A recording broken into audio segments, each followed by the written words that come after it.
Hey, Jen, welcome to the Beyond Bears podcast. I'm so excited to have you. Well, thank you, Nikki. Thank you so much for having me. It's been so Well, great to getting to know you over the last couple of months. absolutely. Well, it's truly an honor for us. You're always going to be part of the founding story of Beyond Barriers. So you're part of, this family, and we couldn't be more thrilled and honored to have you here. So let's dive right in. So first of all, given that I've gotten to know you and, get to see your personality and drive, I'm curious, what did you dream of being as a little girl? Good question. Um, God, that's really interesting. I mean, I, you know, what I dreamt of as a little girl. What, ironically, I remember when I was in third or fourth grade, I have an identical twin sister, and we said that we wanted to be a cheerleader, and my mom was like, she was a big sports person, and so she's like, can we please get into sports? And so it's interesting. That was my first drive was wanting to be a cheerleader. We, of course, my sister and I ended up playing, multi sports all through high school, et cetera. Um, but I did write when I was 13 years old. I was looking through my old notes and I just saw a "What do you want to be in your profession?" And Hmm. at 13, I wrote that I wanted to be a chemical engineer, and that is actually what I ended up becoming and Wow. graduating with at 22. So there was something there early on. Now my dad was an engineer as well, so I'm sure it was a little bit of he was an electrical engineer, following after under his footsteps. But yeah, I mean, it's a great question. I wasn't one of those big dreamers, but I did know that I loved math and science, and that's what I was good Mm. at. And and I chose it at 13. That's powerful because it's interesting you mentioned that age because we do work with, high school and early college students. And a lot of times, the number one thing that they struggle with is clarity. Just not knowing what am I really good at doing? What should my future look like? Where do I go from here? So what helped you that you might be able to share with someone who's at that age now to say, look in these places, or here's what helped me, maybe it'll help you. Yeah. Well, it's interesting because I know that the program that the incredible program that our team participated in, a lot of it is about creating that clarity. Yeah. And that said, I would say that when I'm speaking to people and I'm talking about clarity and when how to go get it, I feel like there is a combination of you have to start to hone in on what you enjoy, but Mm-hmm. what you enjoy oftentimes it's almost like passion. Mm-hmm. Sometimes you need to grow into your passion, and if you too early on try to zone in on what you think you're passionate about, you may miss all of these other opportunities that you are passionate about. Mm-hmm. And the way that I personally live my life, it's almost like, if you grip something too strong and your knuckles are white, like, you're not in a good spot. And if you're too loose, you're not going to get Mm-hmm. there either. I think there's this combination of, you do have to have some boundaries about like where the scope is of kind of like the range of where you want to go be. Mm-hmm. But within that, I feel like you have to let the game come to you a little bit. Mm-hmm. You have to let life come to you a little bit. You have to be in the moment. You have to be intuitive. You have to be present. You have to be curious. Mm-hmm. And then whatever it is you are deciding to go do, like piece by piece, you do really well. You enjoy it. You come with energy. You come with conviction. You make that decision that you're going to do that thing well. And then all of a sudden, all these other opportunities start to come your way. And if you're open to it, if you're not too dead set on one path, then that's kind of where I feel like different opportunities come to you. And I'm saying that, of course, at the age of 50, with the experience of what I look back on my life, Mm-hmm. which is, I don't know that I would have been able to say that necessarily at 22 when I was graduating from college. Mm-hmm. I knew that I wanted to be a chemical engineer. That I knew. I knew I probably would eventually get into sales. That I knew too. What that looked like wasn't a specific path. It was I kind of waited to see what came to me, right? Mm. And that's really powerful because it's instead of being really rigid and narrow and how you expect things to be, which can often just be disappointing because if it doesn't pan out that way, then you're kind of afraid that my plans fell apart. What you're saying is perhaps get clarity on that North Star, but not so fixated on your path to getting there, sort of Yes. allow things to unfold in that. Yes. So how did you go from, you did your chemical engineering and Yep. now you are a very, senior executive in sales. Walk us through some of those pivotal moments that led to that role. Hmm. What's interesting. So when I graduated, I had a job before I graduated, and it was in environmental engineering. And I did that for a year and a half. And there was this moment along the way where I started to realize I'm like, okay, well, what is next after this, right? I think everybody does that after about a year. You're like, well, what am I moving towards here? And I realized that the next level was something that was basically the same thing that I was doing, except for reviewing that work. And Mm. and the people that had been in that role had been in that role for like 30 years. And I was like, I don't think I could do the same thing for 30 years. And I remember I was doing this, the hand auger in the middle of this driving rainstorm in Atlanta, taking soil samples every 6 inches.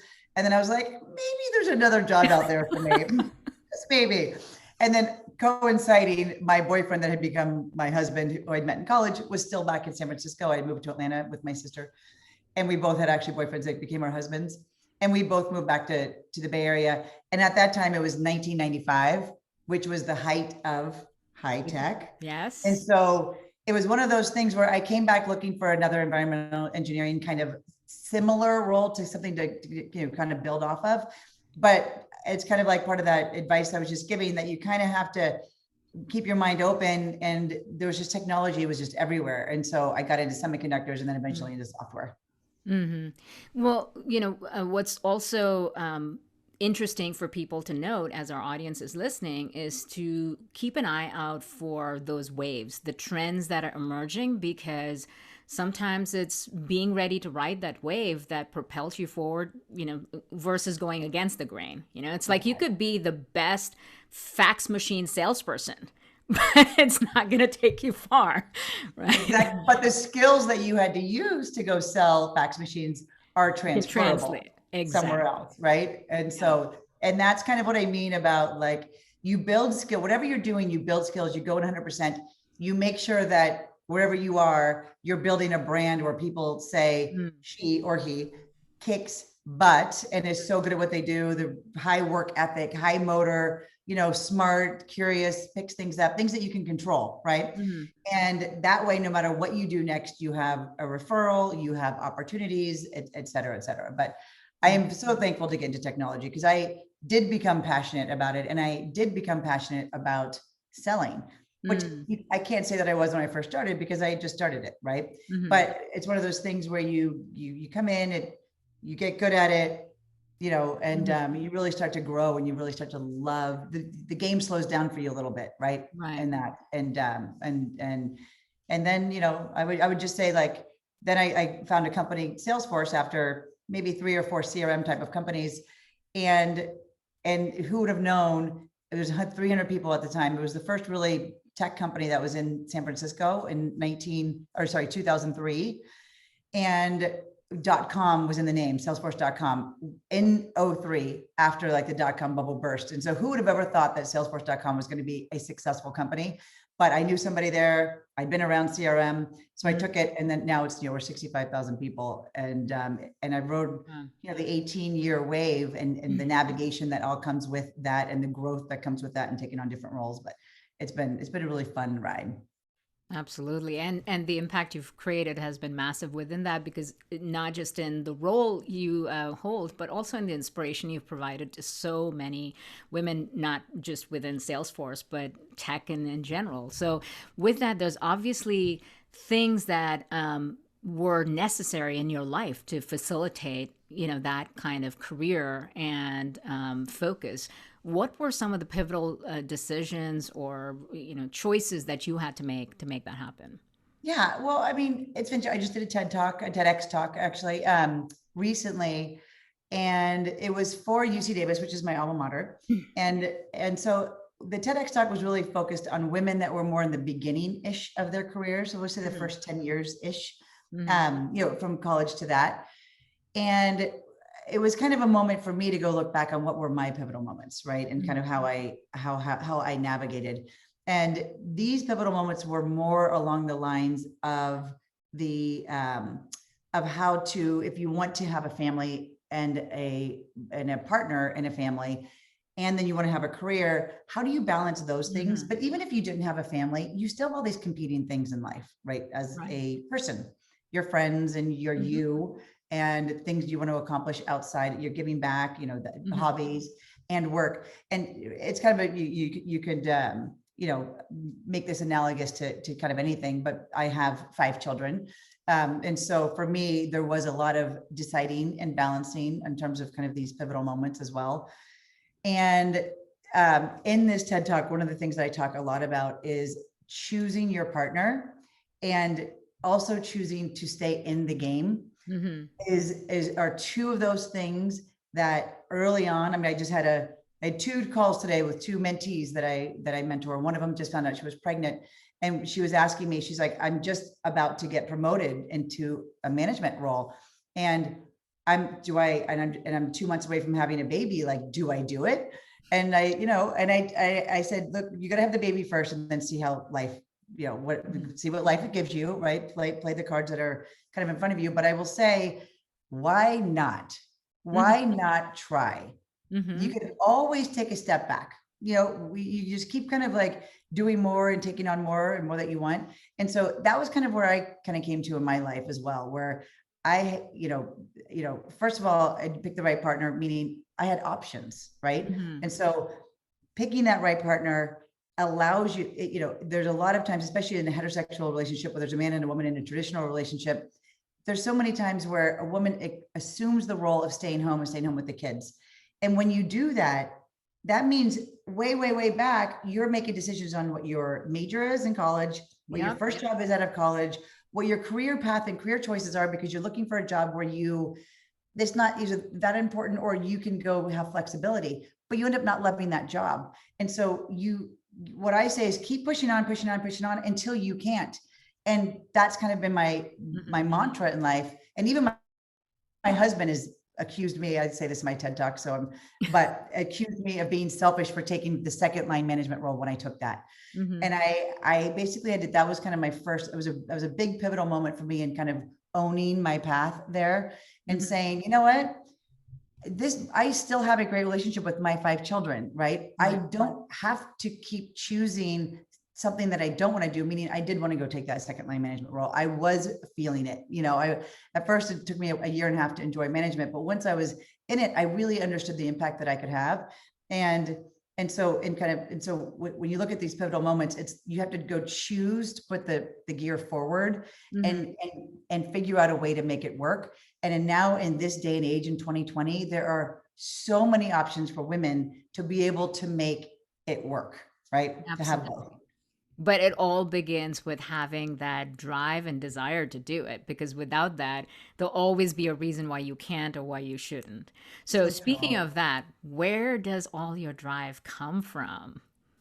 God, you're asking a hard question that even I don't know that I could necessarily give you, but I have narrowed down a couple of things around this. And one of them is, you and I were talking about this actually before we actually went live on the podcast, but around where I come from, right? So one is I come from Cincinnati, Ohio, Midwest, and love where I came from, no question about it. But where I grew up and how I grew up, 4 older brothers, my mom and dad, both sides, they deep Cincinnati roots, right?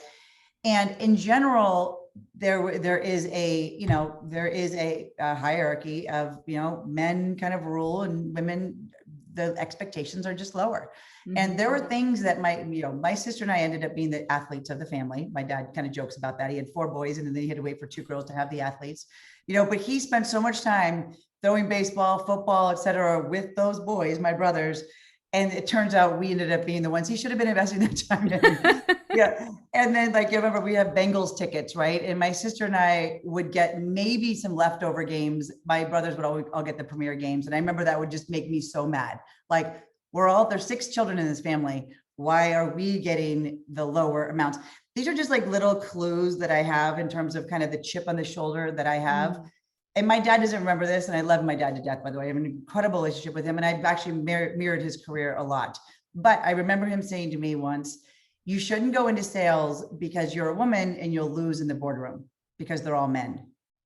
And this is my dad, who is like, he's always been the biggest proponent of my sister and I. But this is the kind of like, this is what I grew up with. This is what I heard overtly, what I heard non-overtly, or, unconscious biased way, was that women are just a lesser of a player in, I guess in career and work. Yeah, my life. Anyway, so that's where I think I get my chip. And then playing sports, I think just exacerbated that, Yeah. And, I just heard this quote recently. It's actually Michael Dell wrote a book recently, and he says, play nice, but win.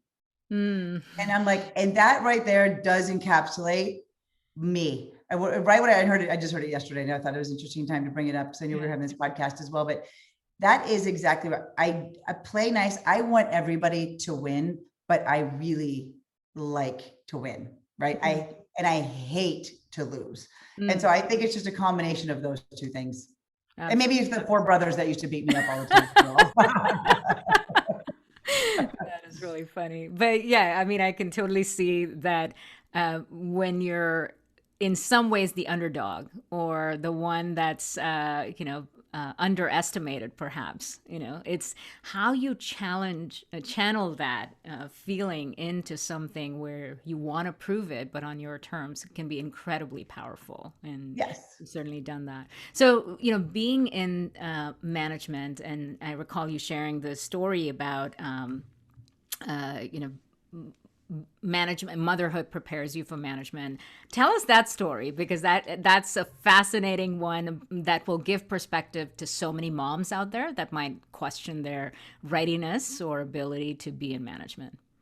Yeah, well, I will tell you that this, again, going through this kind of TED Talk, that I put a million ideas out there, and I had to boil it down to, like, it was 15 minutes is what it ended up being. And the one idea that I love the most that kind of came out of this, that I feel so strongly about, that I did not, and I remember, because I remember having a conversation about this, did not feel this strongly about when I started managing, and was in the idea here that I have found out is that women make amazing leaders. We make amazing managers. And I did not think that. And I didn't think it, I thought I was kind of like, maybe different, when I started off, because I had this competitive edge, because I had the 4 brothers. I also have 4 boys, by the way, 1 girl, but 4 boys. So I'm kind of around boys all the time. So I kind of feel like I'm half male, half female. I can kind of blend in either one. And I was thinking, oh, well, that's why I'm, I'm finding success here, because I can think like a man and be like a man. But really, but I wasn't acting like a man. I was acting like me, like I'm empathetic, and, I cared, and, I came with positivity versus negativity in terms of inspiration and motivation, but what I realized, and when I was then going through this process of trying to promote top AEs to become first line managers, AEs are account executives, so salespeople, to be first line managers, I realized I was like, I could tell I was a little bit nervous about how they're going to do, how they're going to perform, is this the right role for them? Am I setting them up for success? And that's how I knew, because I was going through this thought process. But then I fast forward like maybe 3 or 4 years after that. And the company that I'm at now, at Salesforce.com is where I'm at now. Still, I see so many women leaders, and I realize what they all have in common. And people love to work for them.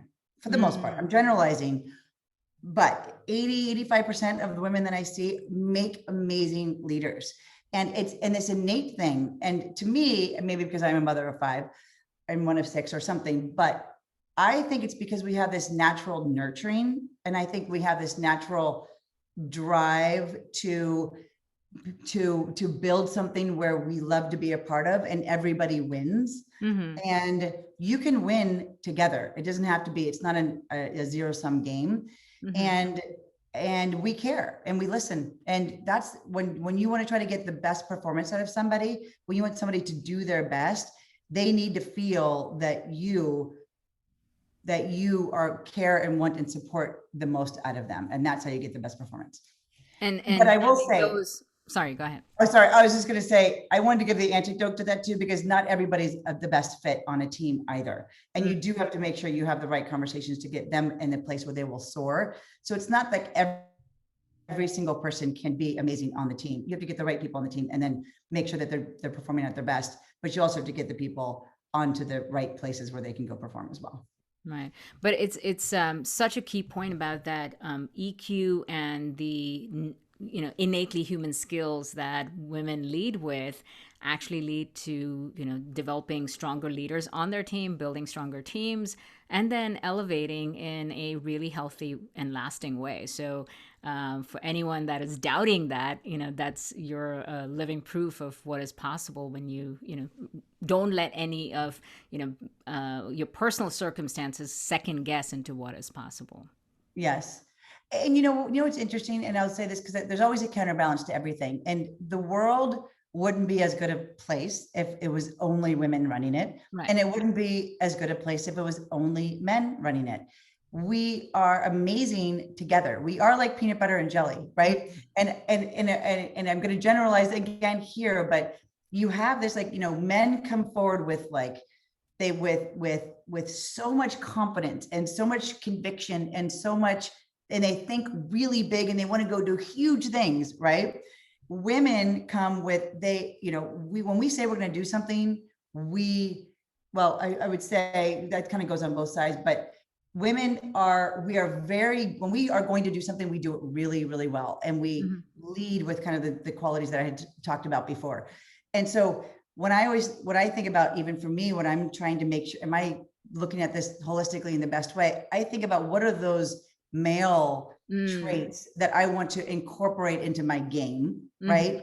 More aggressiveness, more directness. Risk-taking more risk-taking. That's a good way to say it. I'm kind of general. I'm probably not using all the most appropriate like descriptors here, but my whole point around this is there's got to be balance in your game, right? We are born with something and we need to add something else. And that's true for everything, not just male and female gender qualities, but we all have something innate that's great to offer. And if you want to be incredible or really great, you need to go add other skills to go really be a full self, Right. So really look at, what are the elements that are natural to you, but also look at the counterbalance and how you can bring that thinking to be more holistic and get better results overall. Yes. So I want to dive into specific to your domain in sales. And the reason I want to bring that up is it is probably one of the most misunderstood of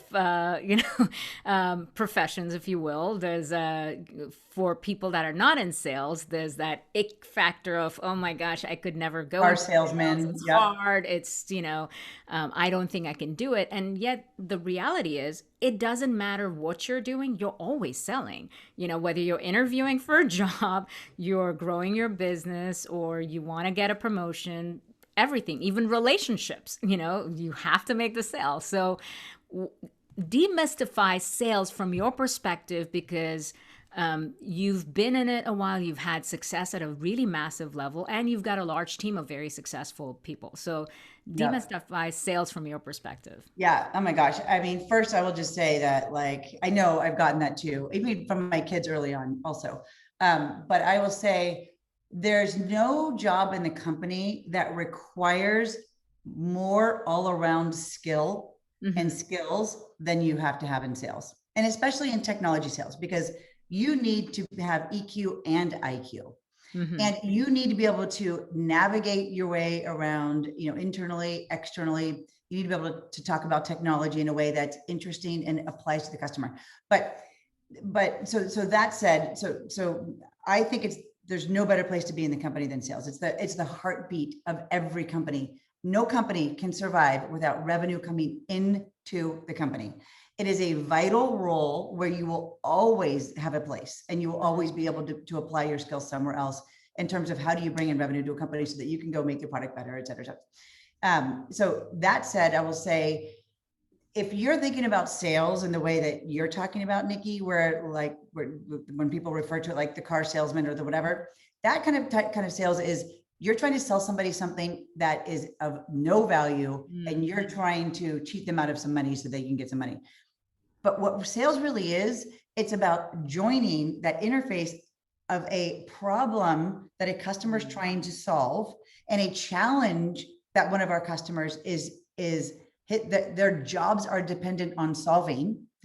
And you have a set of technology or whatever you're selling that can go help them solve that problem. You can go be their hero. You can go align with them and allow them to go soar. The one thing that I have loved so much at Salesforce is how many promotions we have created and caused for our customers, because they have to go connect with customers. They have to go build out technology to go, to grow their company better with selling. They've got to go, with supporting a customer, they've got to go figure out how to go do it better, faster with less people, et cetera.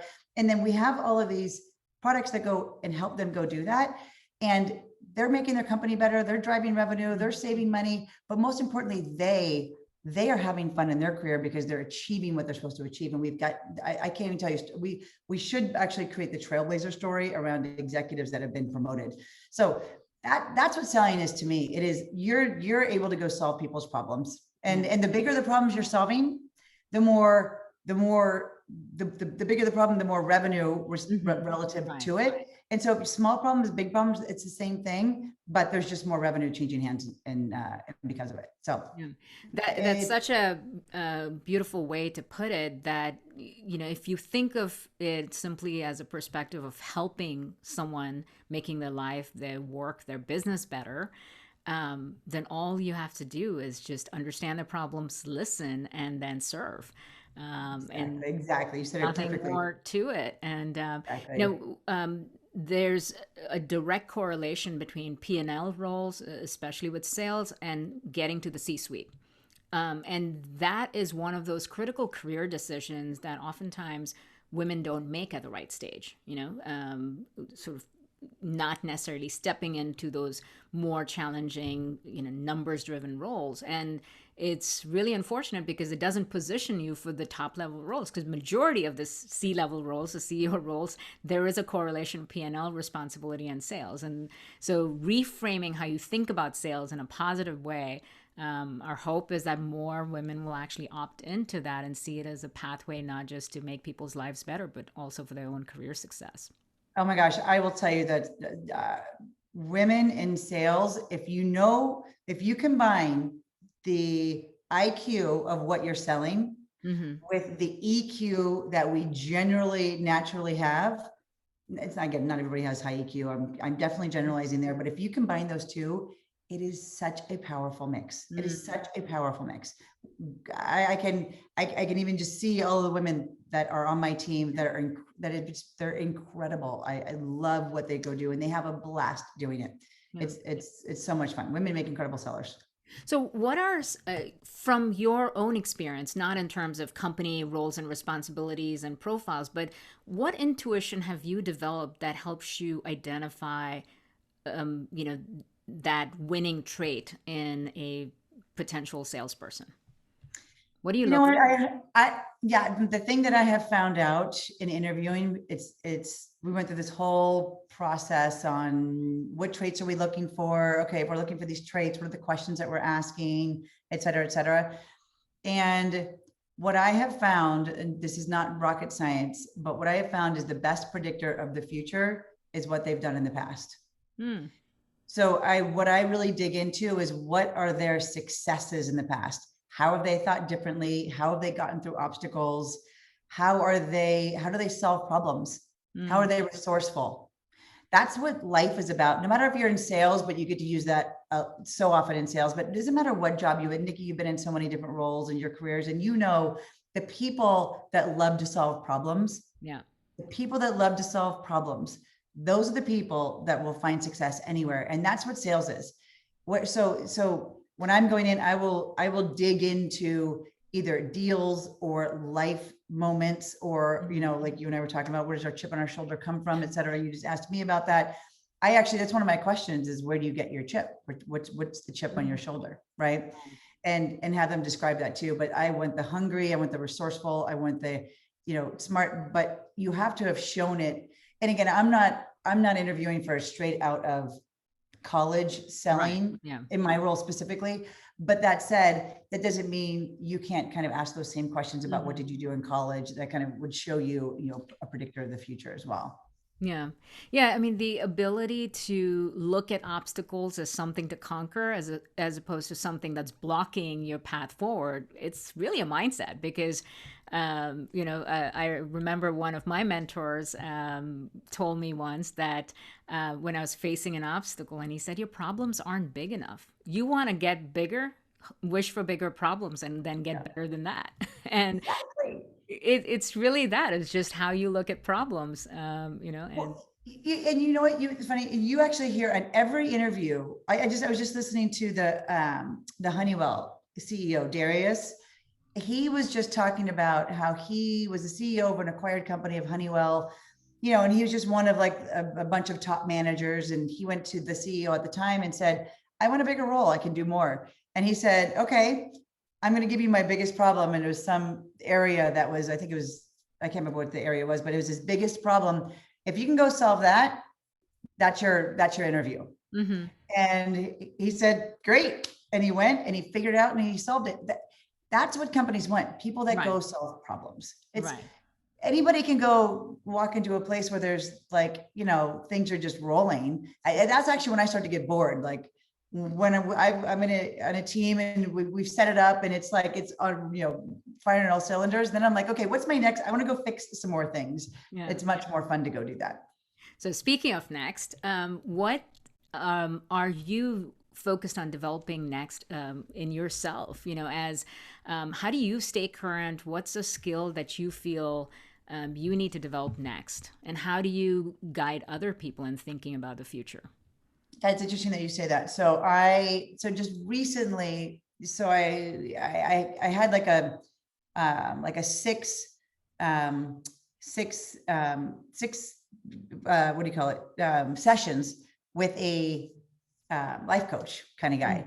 His name's Chris Doris. I don't know if you know him, but he's kind of he's really good at getting you kind of into the mode. And we've been actually pulling him into Salesforce, into multiple things, et cetera. So I had 6 sessions with him, and of course, one of the things you always do with any executive coach or anybody, but you don't need one to do this, which is write down what you want to go achieve, right?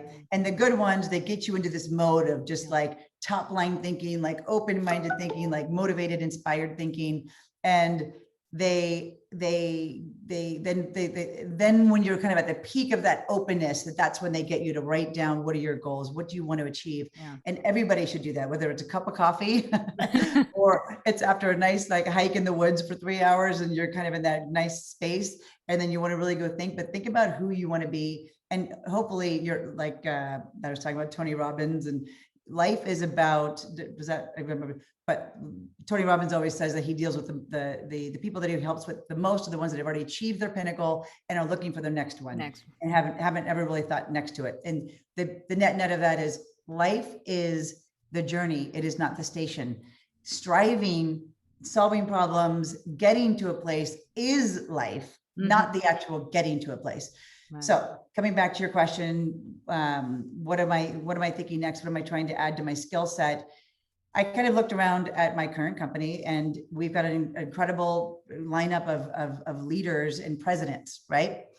And I looked at them and I'm like, what are they doing? Like, what is it? Because that's my next. It's really 2 jumps from where I am today, SVP to EVP to president. But what are they doing that I need to go add into my skill set? And there's 2 things that they do a lot of, and one of them is public speaking, right? Public speaking anywhere. And then the second one is they're on social media and they're amplifying a message, right? And they not only do they have their own message, but they have, that's personal and close that they care about, but they also then have the company message too, right? Which, whatever the role that they're doing. And so during my Chris Dorris things, I wrote down that I want to be president in 3 years, right? And so it was amazing once I wrote that down. This is why I say write it down, because once I wrote that down, I was like, now I got to do it because I wrote it down. And now what does it mean to go be that? And so two of the things that I know that I want to continue to work on is to be an ambassador, right? For my company, for women, et cetera. And that actually is what, and then the TED Talk opportunity came up for me right after that. Wow. So it was interesting because I may have normally said, that's a lot of work to do a TEDx talk. And it was, but it aligned with where you wanted to go. But once you kind of know what you want your mission to be, this lined up perfectly because it was a message. I'm like, also it's like, who am I and what do I have to offer in terms of my learnings? And the TEDx talk encapsulates some of that, right? And so there was that, and there was the public speaking, and then it was getting on social media more, which I posted. That was my first post on LinkedIn, actually, was my TEDx talk. Yeah. And I had like 40,000 views within 2 weeks of that. And I was like, wow, okay, this is a powerful medium that you can go use when you use it in the right way. So for me, that's kind of perfectly answers your question. Where do I want to go next? And by the way, I always say, like, I could retire at Salesforce, or I could go, run a company or something, along those lines as well. So I'm trying to keep my mind open to all of those things, but I love where I am right now. But that clarity about the future really helps you determine what's the next level competency or the next level competency, and how do you start getting there? Because if you're not aware of what that future looks like, you're not investing your time and energy in even developing that. So, and what you discovered, the need for a powerful personal brand, gives you that influence and the ability to create even bigger impact, which is really what that future role looks like. So that's incredible. So with that said, if you had a billboard and you could put a message out to all the people listening to this, what would it say? I would say, women, we need to stay in the game. We need to have a voice.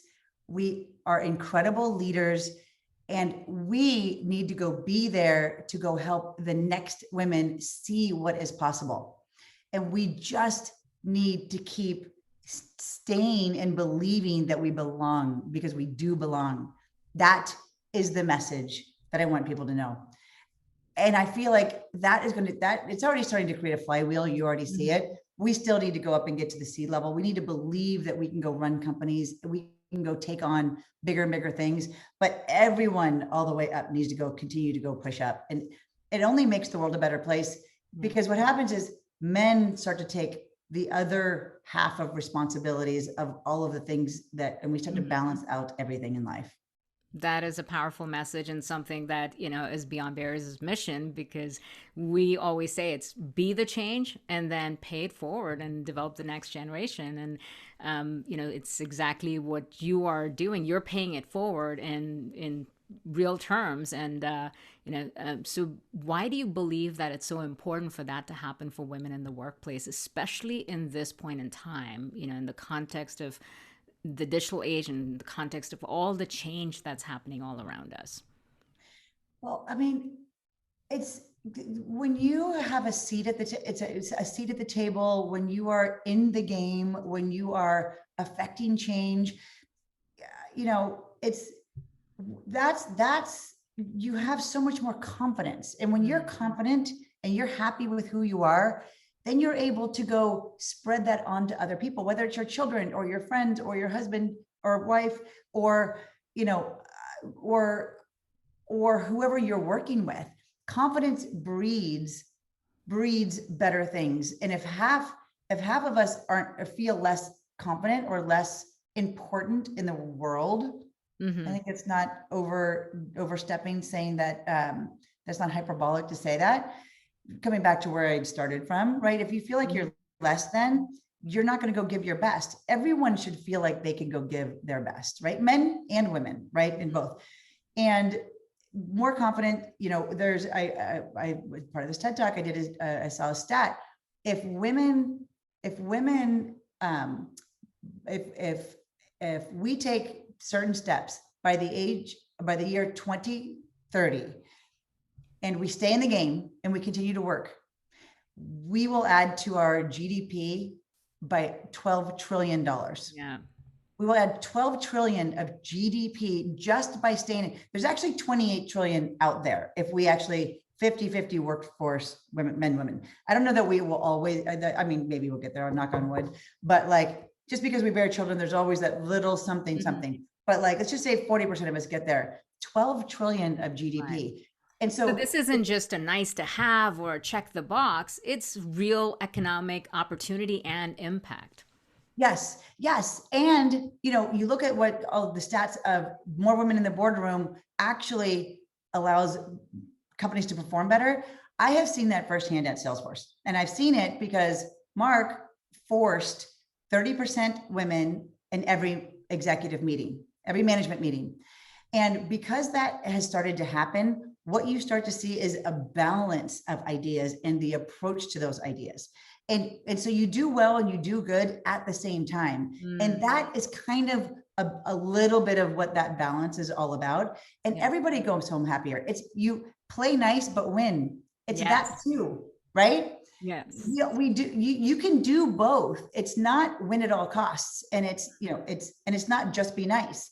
You got to do the balance of both. And so, you know, and then I will just add one more thing too, which is if women need to be there so that the other women can see what those role models look like, but also pick women up. And I'll give the example again. I gave this in my TED talk, but I loved it because it was so true. When I went for my first promotion and I was asking this president to approve my offer, and she said, "Wait, don't you have 5 kids?" And I was like, "Yeah, I do." And she's like, "Well, if you have 5 kids, you can do this." And I'm like, I was not expecting that at all, right? Because in general, most people think, oh, when you're a mother, you're distracted, you aren't fully here, you know.